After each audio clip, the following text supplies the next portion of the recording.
Kjo është një metodë bazë pastrimi i parketi sipas ÖNR D 2210 për dysheme parketi të vulosura.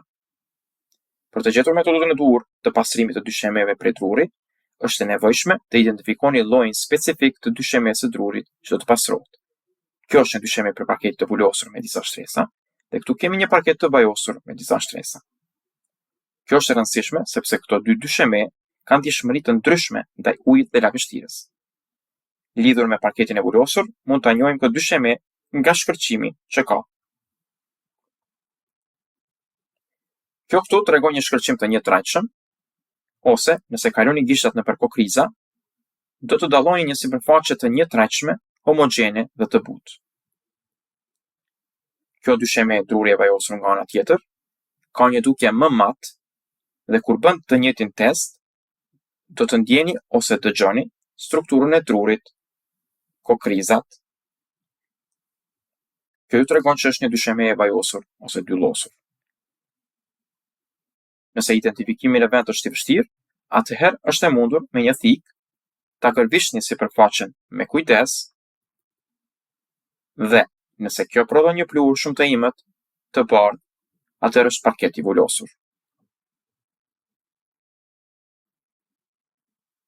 Kur lloji i parketit të dyshemes të jetë identifikuar, mund të gjeni procesin e duhur të pastrimit në manualin ton ranking ngushtë teknik.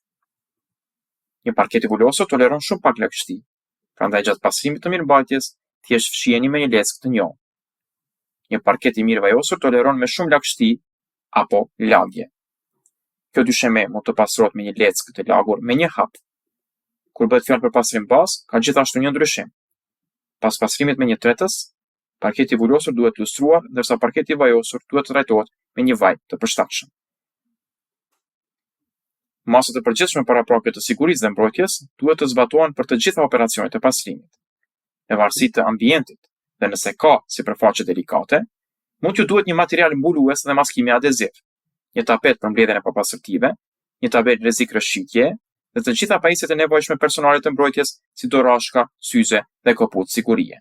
Para se të filloni çfarëdo aktiviteti pastrimi, sipërfaqet ku do të punohet dhe sipërfaqet përreth duhet të kontrollohen për dëmtime të mëparshme dhe dëmi i mundshëm duhet të vlerësohet.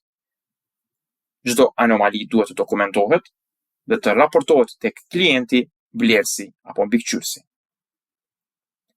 Për pastrimin bazë të parketit, do t'ju duhet një pastrues bazë me tretës dhe një përbërës me sprej. Duhet të bëni shumë kujdes gjatë punës me tretësit. Duhet të ketë mjaftueshëm ajrosje, pirja, ngrënia dhe duani nuk lejohen në hapësirën e punës dhe gratë shtatzëna, nëna që ushqejnë në xhi dhe adoleshentët 19 nuk mund të punojnë me tretësit. Për pastrimin bazë të parketeve të vulosura duhen makineritë dhe pajisjet që pasojnë. Një leckë pluhurash për heqjen e papastërtive të ashpra, mundësisht edhe një shtup e lagur ose një fshesë korrenti, një shkumues, disk pastrues, jastëk të kuq, një pastrues cepash dhe ansoresh, dhe jastëk të kuq duarash të përshtatshme, një shishe me sprezis dhe ndaj kimikateve, dhe për trajtimin pasues, një makineri lustrimi ose një makineri e shpejtë me një jastëk të bardhë. Pra çdo pastrimi të ndërmjet apo bazë, papastërtitë e ashpra duhen hequr. Pas hapjes së dritareve, një pastrues bazë me tretës për dysheme parketi, sprucohet në dysheme në hapësira të vogla me një shishe me sprejt të përshtatshme dhe pasohet me një jastëk të kuq dhe shkumues.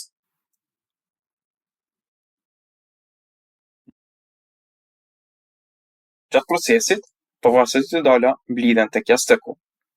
Mund ta ktheni jastëkun nga ana tjetër sipas nevojës, derisa e gjithë sipërfaqja të jetë pastruar. Në fund, përdorni përbërësin sprej në hapësira të vogla dhe lustroni me një makineri të shpejtë dhe jastëk të bardhë.